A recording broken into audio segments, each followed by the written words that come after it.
All right, headed to the gym. Early morning. People want to. They want to keep a player down. They want to keep a player down. No, I was kidding. I'm looking to expand the channel. I want to reach more people. You know, mainly because I think I got a clearer understanding now of like what's actually happening, you know, what's playing. I'm trying to, you know, put all these videos in order, you know, in a subsequent nature. You know, I want them to lead into one another. If you watched every video from the beginning, you could probably see my own progression through the channel and like what I thought. I came into the channel with the basic knowledge that you know what Russia is and what ancient Greece was and what the Bible was, and I tried to make all these things connect in a cohesive manner into like a picture of understanding what the New World Order is. And I found out new things, you know, I've been introduced to people that are, you know, on the forefront of this, and I enjoy a lot of the company I'm with, or I might consider myself with, you know. I don't have a lot of followers. I mean, some of my videos have been seen a lot of times. My face has been seen, but you know, I don't know what audience retention is, and you know what kind of gauge I'm getting other than like the comments and likes that people leave, and you know that's mainly like, you know, the most I've gotten is like 100, and the least I've gotten is like, you know, like a couple of likes or something like that. So it's kind of hard to really know navigate the topic, the nature of certain topics, of what should I get into, what direction should I go with the channel. I obviously notice how well the Steve Pachinik videos do. I notice how well anything talking about Jews do, and that's just kind of like, you know, the way I gotta ride the waves is by paying attention to, you know, what works to grow the channel. And the object of the game isn't necessarily to grow the channel. The object of the game is to defeat the New World Order, you know. And it's like, what does defeat look like? You know, what would a defeat of the New World Order look like? You know, and that's what I think all of us have to imagine is what would it look like if we had the world without, you know, these oligarchs and these tyrants controlling everything. What is the world going to look like without that? What is the ideal world that you want to look like? You know, you have to ask that question, because if you don't have any clear picture in your mind of what it is that you want to achieve, how the hell can you achieve it? You know, you can't have a goal and then have no vision in your mind of what that goal will look like. So I think people need to really think about what it is they want to achieve and have that clear picture in your mind. And if you have that clear picture in your mind, then your actions will flow towards that no matter what. But if you don't have a clear picture, it's almost impossible for you to go in the right direction. Okay, I think I might start sounding like some goddamn new age preacher or something if I you know, start saying the power of attraction to your thoughts, you know. But you know, I've noticed it, I've experienced it, so I can speak from experience that, you know, if you focus on certain things will come. And it's just, I think that's how the universe actually works. But this is the thing, I think the elites know that's how the world works, and then so they incentivize you to want certain things, you know, and understand certain things within certain contexts, like the money system. Okay, so, and it's their money system, you know, so you're thinking about how you can achieve goals within their money system by using their money. Oh, if I only had this, if I only had $100 more to do this, or if I only had $6,000 more to do that, then I could, you know, get further, but I don't have enough money to do that. So they understand that, you know, there's this inherent scarcity element in people's, you know, wishes and desires, and they understand that the automatic thing that people reach to when it comes to thinking about how to achieve their goals is money. okay? And they know it's their money. So let's imagine that you're just homeless, or not even homeless. Just imagine, what do you think it is you could do without any money? Like, I monetize some of my videos, but if you don't make over $100 in a month, you don't get a check from YouTube for anything. So I've never received any money for any of my videos. I've never asked for any money. And it's not that I want money. I want people to get the ideas, understand these concepts, these broad concepts. And I want people to be able to go out in the street and talk to people without, you know, sounding like an idiot. You need freaking, you know, you need arrows in your quiver. You need to have arrows to shoot people or shoot bad arguments down. You need to have some, you know, some concepts and terminology to shoot other things down without just resorting to name calling or calling somebody stupid or calling somebody a bigot or calling somebody a hypocrite or calling somebody any sort of name. You know, I can get stuff wrong. I get stuff wrong all the time. It's not that, but, you know, I'll try my best to correct myself, and I'll keep it honest. And I think that's the approach you have to have.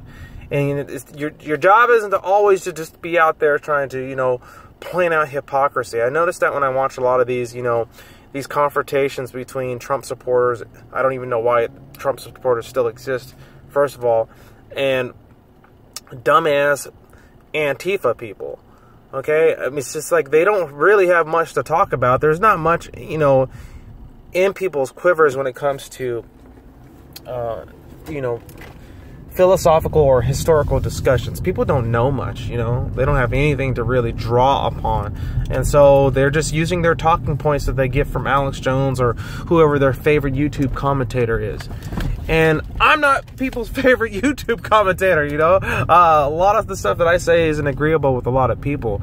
And so, you know, I'm not the... I noticed that, and I realized that I have to, you know, adjust my image in some sort of way to, you know, get myself and these certain ideas known. And I know a lot of people are trying to help me out. Zionist Report, he's doing a great job. Nick Spiro, thank you for putting up Operation Taupio. That's amazing. I think you guys are, you know, kings in this. But we're all still, like, really small. A lot of people don't know who we are. And I think that what's important is we infiltrate the conspiracy movement, because those people are already doubtful. You know, a lot of conspiracy people are already doubtful. A lot of people I've seen, I've commented or I post something and they're like, oh wow, you know what, I never even looked at Stefan Molyneux like that, or I never even thought about Alex Jones like that, or you know, I never even thought about Mike Cernovich. You know what, I had a feeling about them, and then, you know, it's like, okay.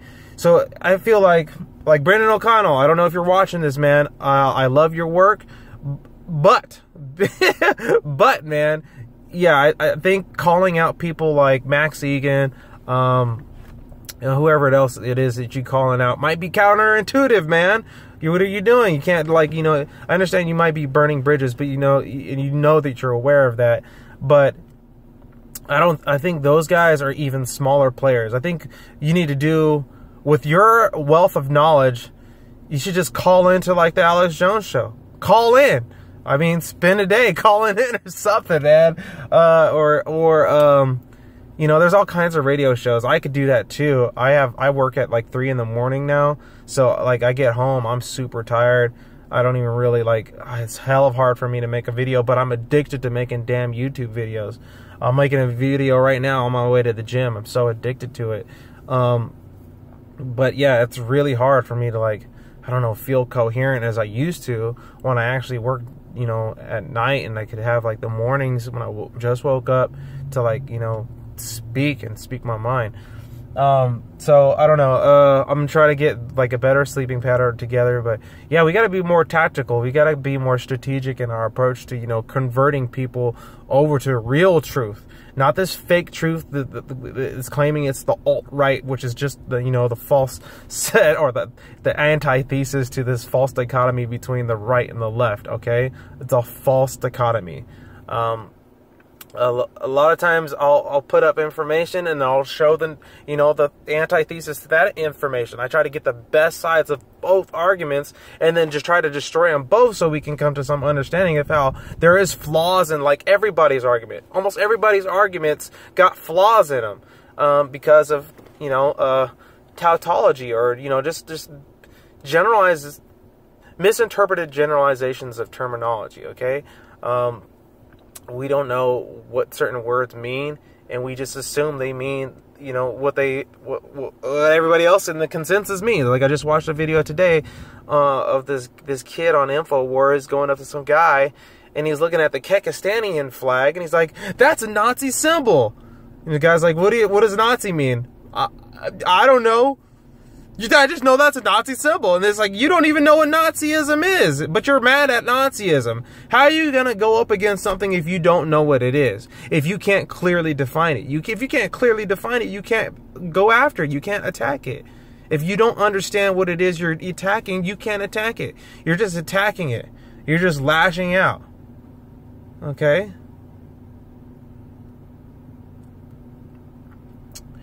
What did Canibus say once? He said this in a song. He said, "Oh man, I love that song." He said, "There's a misconception that going in any direction is progression." I gotta go find the song. A misconception that movement in any direction is progression. Yes, there's a misconception that movement in any direction is progression. Okay. Sometimes you can't just move in any direction. Your direction's got to be focused and at a focal point. And I understand, like Brendan O'Connell thinks that his court case is a focal point for this movement. If we attach ourselves to this court case and we put ourselves behind him in this court case, that it can become a tipping point because of where it's at and its ability to leverage the situation or the information about Israel. And I understand that approach. Having certain well-meaning big players or big hitters on your side and leveraging it on a certain focal point to push this certain information in a certain direction. But I'm like, how many deaf ears is all that going to fall on? And that's the thing. We need to slowly, I think, chip away, like these people, like the Fabians. I think we need to slowly chip away at the conspiracy culture, the people that are conspiratorial minded, get at the big heads, really tear down the big heads. So I like what fuck Stephen Molyneux. I like what Brendan O'Connell's approach is. I'm just going to go after different players. I don't have any money to donate to anybody. Maybe I could set up a damn Patreon account. I hate, beggars can't be choosers. I hate the idea of asking for money. But that might buy me some more time to make videos if I did ask for fucking Jewish money. Sorry, excuse me, Zionist money. All right, maybe. So maybe I'll start doing that. I don't know how important people think my time is on this, but yeah, that's the thing. We gotta cut out the eugenicist Stephen Molyneux, straight up eugenicist. Okay, people got mad at me because I mentioned Jordan Peterson and the eugenics video. Well, Jordan Peterson subscribes to the bell curve, people. He subscribes to this idea of genetics and race and IQ. So I mean, that's eugenics, people. I mean, I don't know what to tell you. If you're talking about the bell curve and you think there's some link between genetics and IQ because statistics said so, then you're subscribing to eugenicist mindset, and I can't be for that.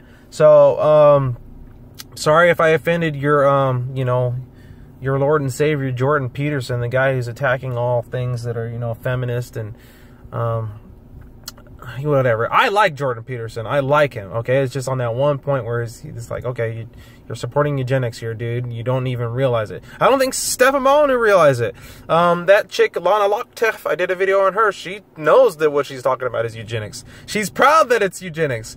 You got all kinds of white nationalists proud of eugenic beliefs. They don't want to have mixed races. Okay, I'm a mixed person. I'm a mixed person in the context that these people describe race. I say race is nothing more than sexual preference over time, but these people consider race color, so I understand what they're coming from. Yeah, so somebody else asked me about the Caligari plan, Caligari, however the hell you pronounce his name. And the guy is like, what, he's an Austrian Jew, I believe, and he says that, they're going to end up getting rid of the white race and take things back to Atlantean times or back to Egyptian times. But yeah, Egypt is Atlantis, according to some of the ancient texts. So yes, I believe that what they are trying to do is basically bring us back into ancient Egyptian times. But this is the key here. What they're doing is they're flipping things on their head. Whereas it was a pyramid on top of Earth before, now it's a pyramid in people's minds. It's facing downwards, hence the Star of David. Two pyramids opposing each other. So these people were slaves a long time ago, back in the times of Atlantis. Now they aren't slaves anymore. Now they want to take everything over. But these people were slaves back in the day. They were the Slavs, and now they're pissed. Okay, and so basically I see a lot of what, the Third Holy Rome is, and what they're doing in the New World Order is basically just getting revenge on, being slaves for so long in a world government that was basically Atlantis. All these pyramids all over the place. So that's some deep stuff right there. But yeah, this is about the controlling arm of the government. Just remember that the problem with everything they're pushing basically an egalitarian society. The problem with it is the controlling arm of it. The problem is who's in control of it, okay? The problem is the people that are in control of it aren't benevolent dictators, okay? They are evil people. Obviously, look what they have done to get to this point. Now, I don't know if the last Atlantis went through all that to get to the point of the last Atlantis on Earth, but the people that are trying to go to this new Atlantis, the new Atlantis that Francis Bacon talked about, I don't believe they are good people, in essence, okay? And I don't know, the proof's in the pudding. So with that, this is kind of crazy. I got into a lot of stuff. Like, subscribe, spread the channel to your friends. I think we all need to, get together and stop the New World Order. But I think we really just need to start with the people that talked about the New World Order and taught it to us first, that are now turned into retard Trump supporters. They are turned into New World Order supporters because the New World Order has freaking Trump's face on it. Okay, I said this shit months ago, but I think it's so key that we get to, the Trump supporters, man, the useful idiots and the dupes, man. And I don't know, hopefully we could flip them back on, just pointing out how he's doing some of the same shit Obama's doing. But oh man, it's like they already got the, they already got the freaking deep state answer to, their counter thesis built into their psyche right now.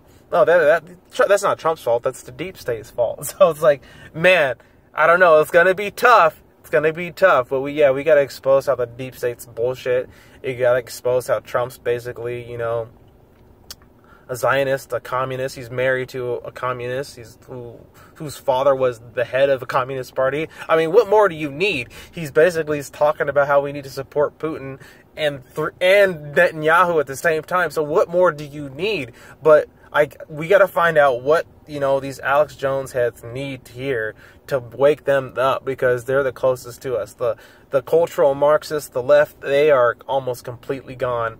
You know what, maybe I could, reach them because they're going to see me as a black person. I'm never going to wear a damn Trump hat, but I feel like maybe I should, just to infiltrate, piss off a bunch of people and, get a conversation going, because that's what you got to do, man. It takes controversy. Look how Eminem blew up, man. It's all about controversy. You got to learn how to be controversial. You got to learn how to, make people mad at you, because anger will grab attention of people. And I knew that, emotion grabs attention of people. If you just blah, blah, blah, and try to be all intellectual book smarts on people, a lot of people are just turned off and bored. And it's time for people to wake up and get emotional about some of these things that are going on. So, it can touch people in their hearts, and then they can see what's going on. So with that, yes, like, subscribe, and peace out.